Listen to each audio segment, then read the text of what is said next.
women have the most to lose through a divorce. So therefore, Wait. Say that again because this comes up all the time. Aaron said, I not know. Aaron Campbell. Where know. men are saying I see this every day in the comments.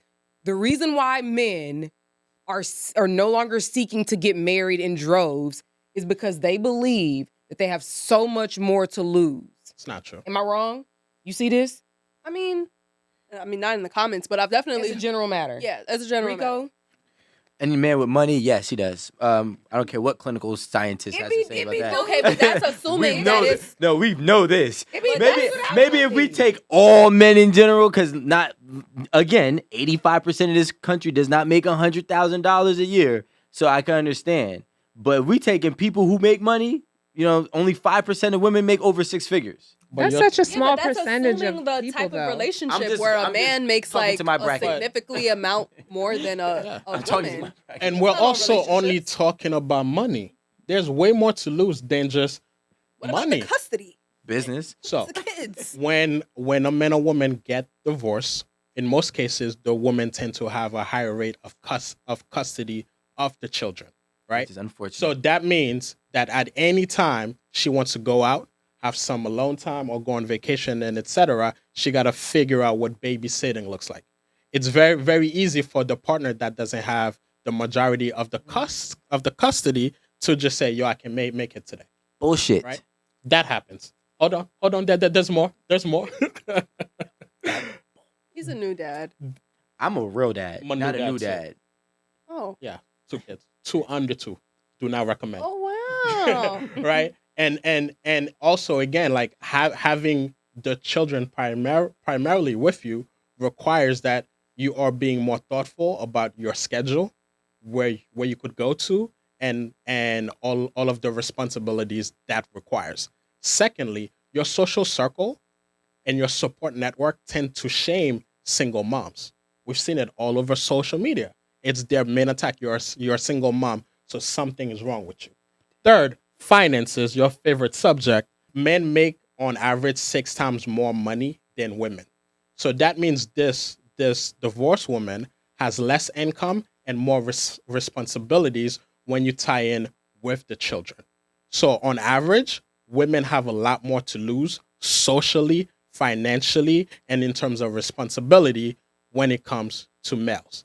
Hence why they try very hard to maintain their relationship. On average, out of all of the infidelity couples that I have served, 99% of the first phone calls and consultation calls are initiated by women. I kind of want to go back to dealing with the infidelity. Uh-huh. You mentioned that men typically have a harder time when they're on the receiving end Yes. because they're not good with their words. They don't know how to put their feelings into words, do the work X, Y, and Z, whatever. What outside of the words and explaining how they're feeling, what is like the hardest thing that you see men trying to get over the hump, and like what's the hardest thing for women trying to get over the hump? Oh, excellent question.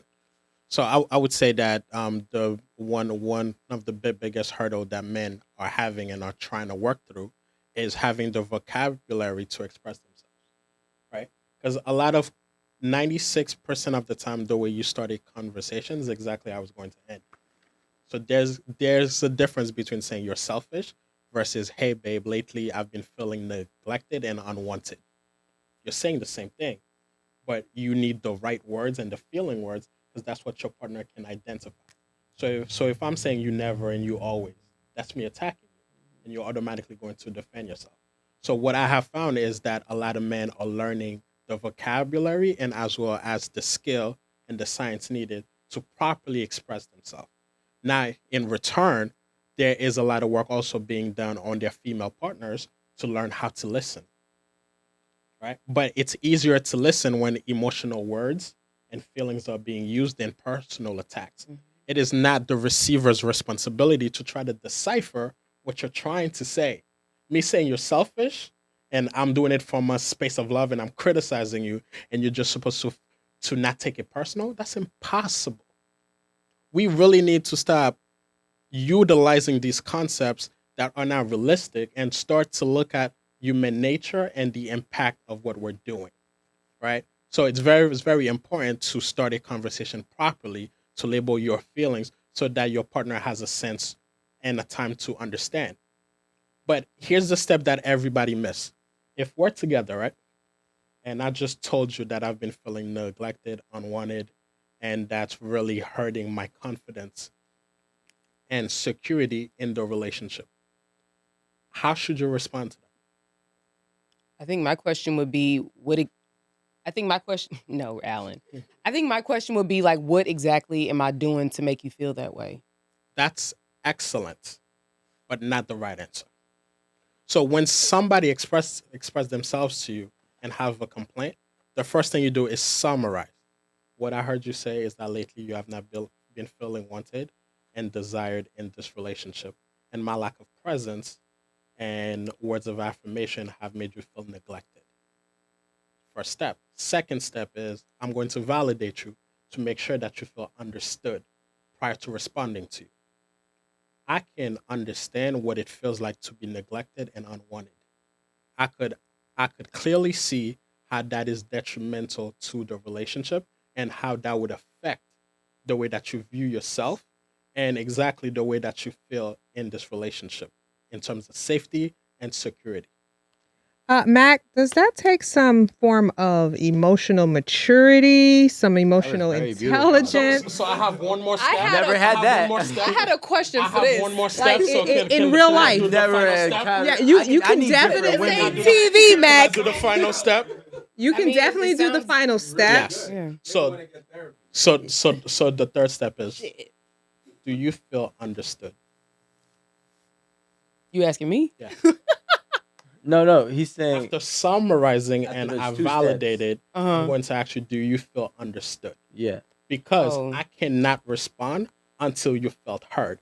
If not, I'm Oh, gonna I see. share my perspective. Then you go back and share your perspective. We're not gonna get nowhere because nobody's feeling understood, right? So being able to sit back and be disciplined enough to hear you, make sense of what you said, and validate that.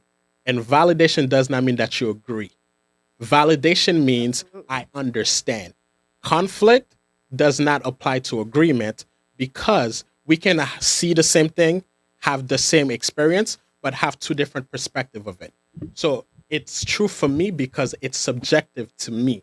My feelings are true and they're right, and your feelings are true and they're right. So we're not debating who's right or wrong.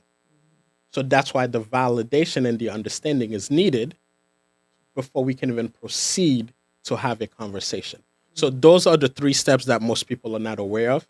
And those are the 3 steps that requires the most discipline. Like I'll be in session and the couple like, and they're turning away and they're moving their body. I'm like, how does the discomfort feel? Like, I just want to say what I want to say. I'm like, cool, sit with it. It's not time for that.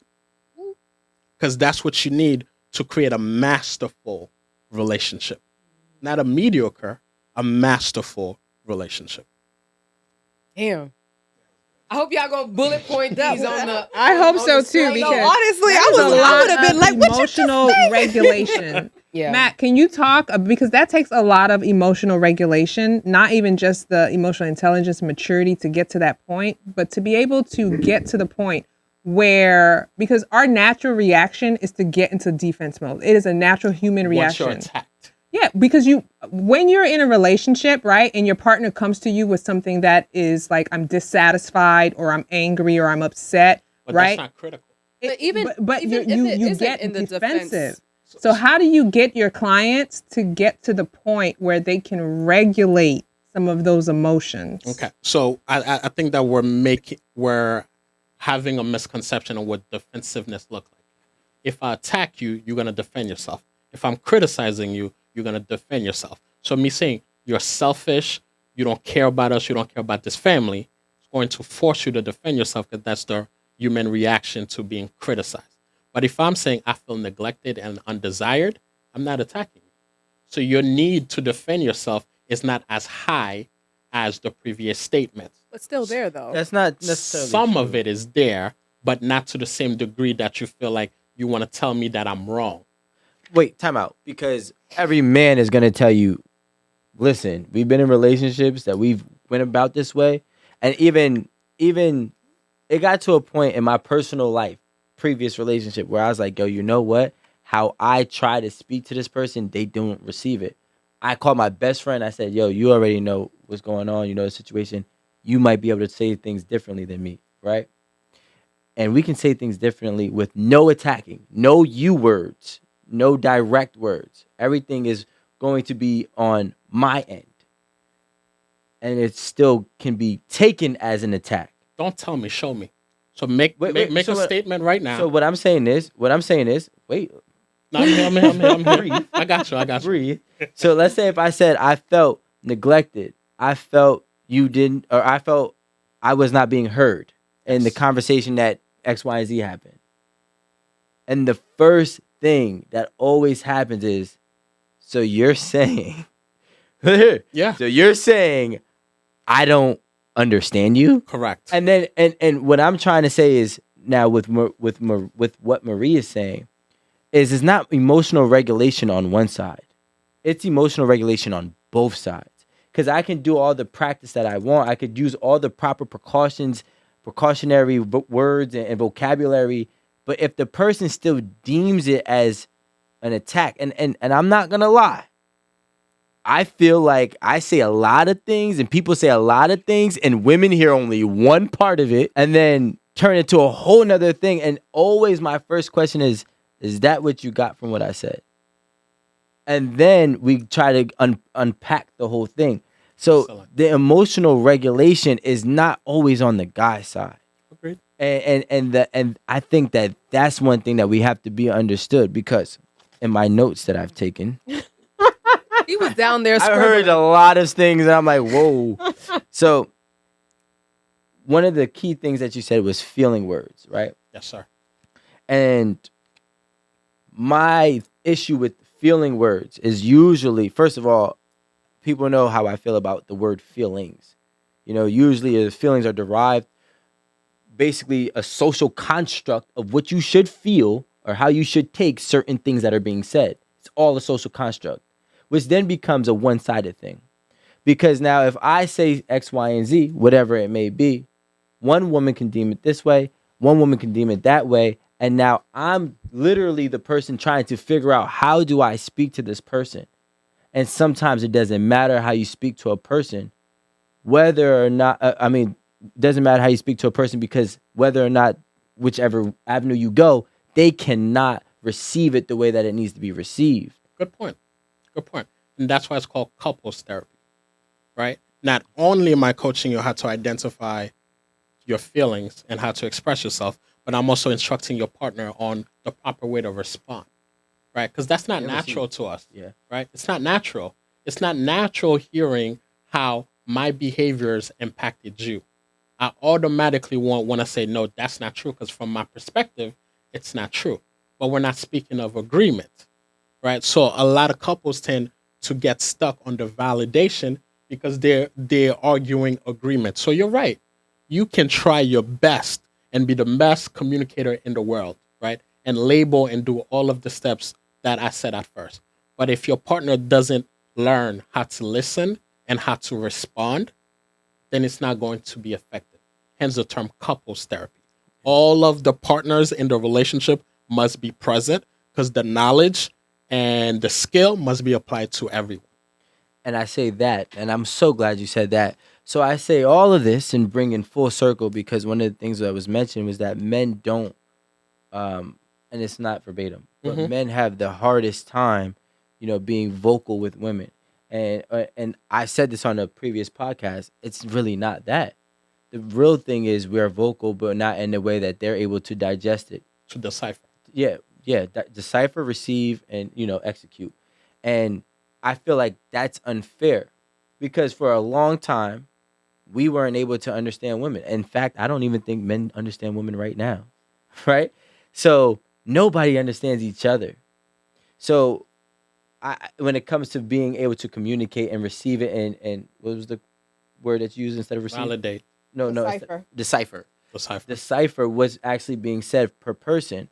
So a lot of things that we go ahead and we try to run with narratives, because we talk about averages, and there's so many variables that play along with these averages, And the biggest variable that plays along is just the simple fact that it's actually a miscommunication and the inability to decipher on both sides. And maybe, not me because I'm great, people should start seeking therapy before they become a couple. So on average, couples wait 6 years too late before going to couples therapy, right? So I am used to seeing a lot of couples where divorce is the next step.